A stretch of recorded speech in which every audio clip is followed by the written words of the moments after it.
बहुत समय पहले की बात है। एक छोटे से गांव में रामू नाम का एक किसान रहता था। गांव में रामू की एक छोटी सी जमीन थी जिस पर वह खेती किया करता था। उसकी जिंदगी का एक ही सपना था कि वह अपनी जमीन पर अच्छी फसल लगाए और अच्छा मुनाफा कमाए, जिससे वह अपने परिवार के सारे सपने पूरे कर सके। रामू का परिवार बहुत छोटा था। उसके परिवार में उसकी माँ शकुंतला और पत्नी सीता और उनका एक छोटा सा बेटा था जिसका नाम था भोला। रामू बहुत मेहनती था। वह सूर्योदय से पहले उठता और खेतों में काम करने निकल जाता। उसकी मेहनत और लगन के बावजूद उसकी फसलें अक्सर अच्छी नहीं होती थीं, क्योंकि उसके पास न तो अच्छे बीज थे और न ही सिंचाई के पर्याप्त साधन।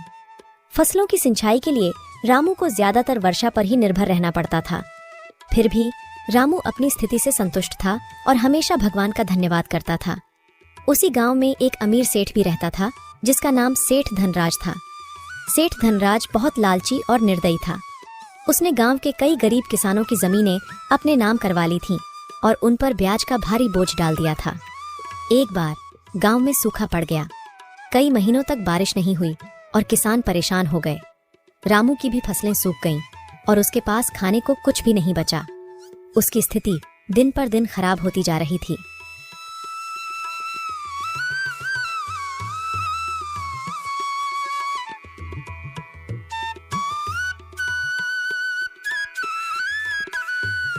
भाई, इस साल तो बड़ी मुसीबत आ पड़ी है। हमारे सारे खेत सूख गए हैं, फसल का नामो निशान नहीं बचा। अब हम क्या करेंगे?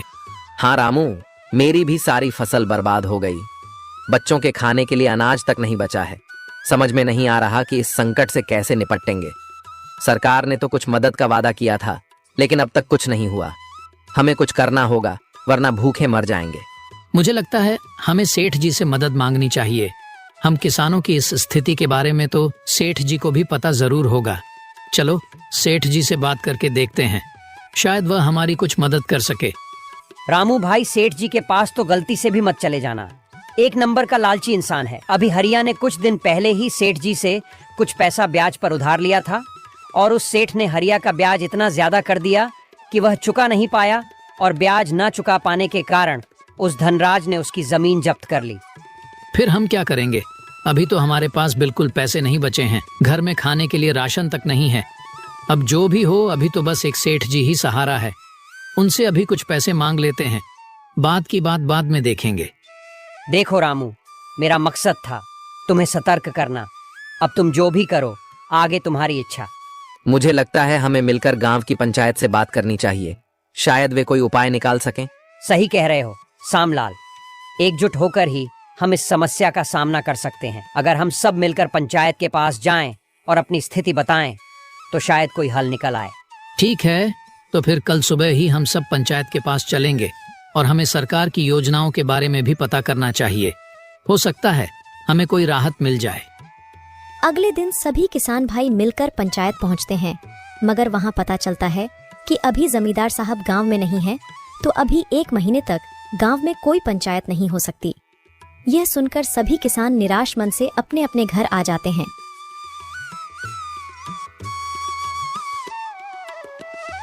सीता, अब क्या होगा? हमारी सारी फसल सूख गई है, खाने को कुछ भी नहीं बचा। हमें कहीं से मदद नहीं मिली तो हम भूखे मर जाएंगे।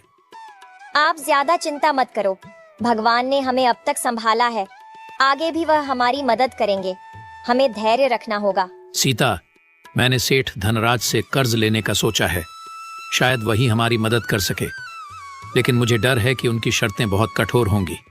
हाँ, मैं जानती हूँ कि सेठ धनराज बहुत लालची है, लेकिन अभी हमारी स्थिति ऐसी है कि हमें कुछ न कुछ करना ही पड़ेगा।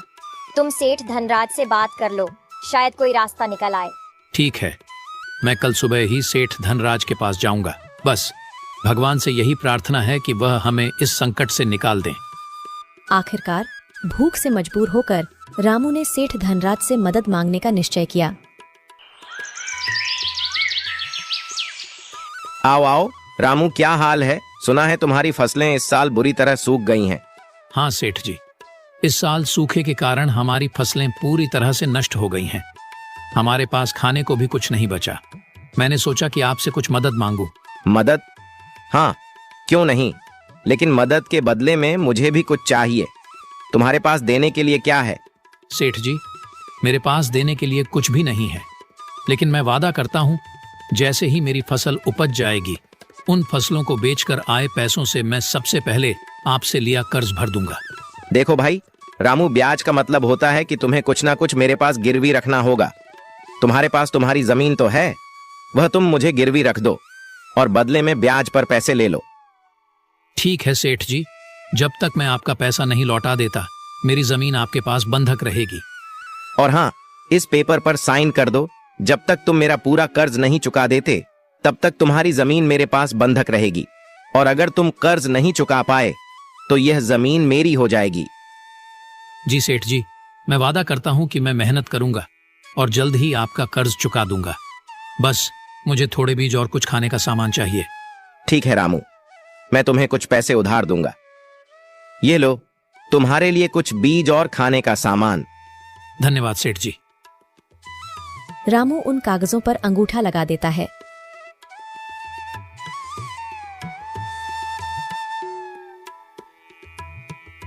सीता सेठ धनराज ने हमें कर्ज तो दे दिया, लेकिन उसने हमारी जमीन बंधक रख ली है। अगर हम समय पर कर्ज नहीं चुका पाए तो हमारी जमीन उसकी हो जाएगी। हमें हिम्मत नहीं हारनी चाहिए। हम मेहनत करेंगे और इस साल अच्छी फसल उगाएंगे। हमारी मेहनत और ईमानदारी हमें बचाएगी। हमें बस एक दूसरे पर विश्वास रखना होगा। तुम सही कह रही हो सीता, हम मिलकर मेहनत करेंगे और इस बार हमारी फसल जरूर अच्छी होगी। भगवान हमारे साथ हैं।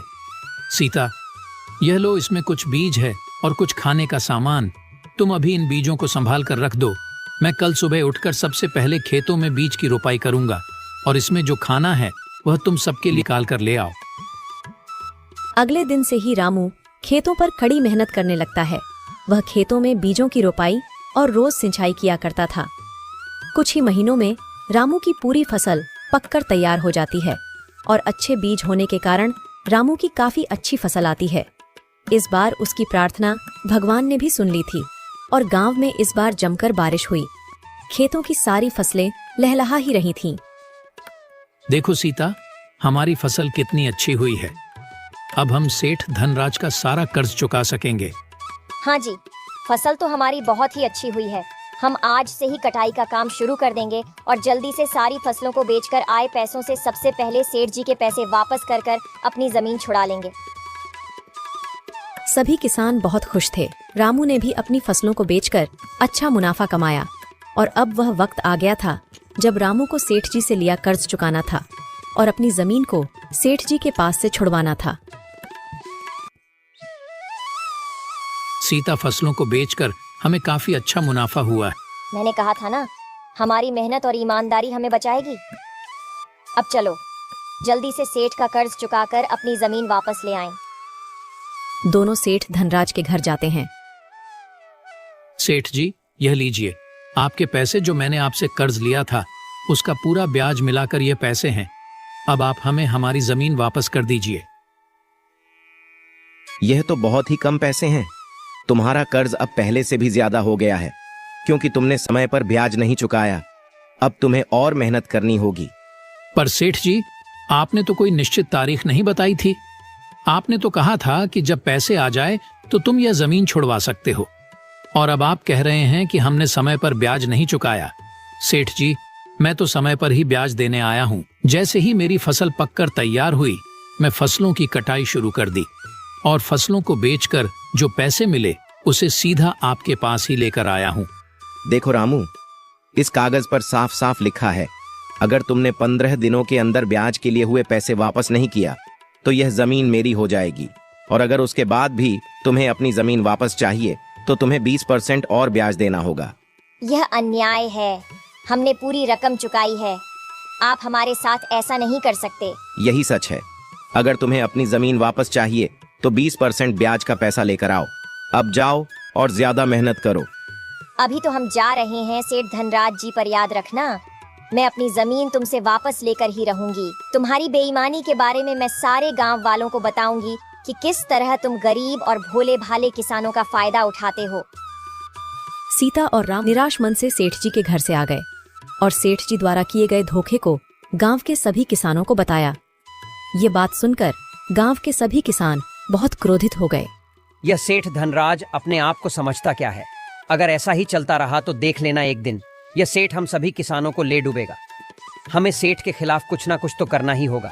हाँ, लेकिन सबसे पहले यह सोचो कि रामू की जमीन उस सेठ धनराज से कैसे छुड़वाएं।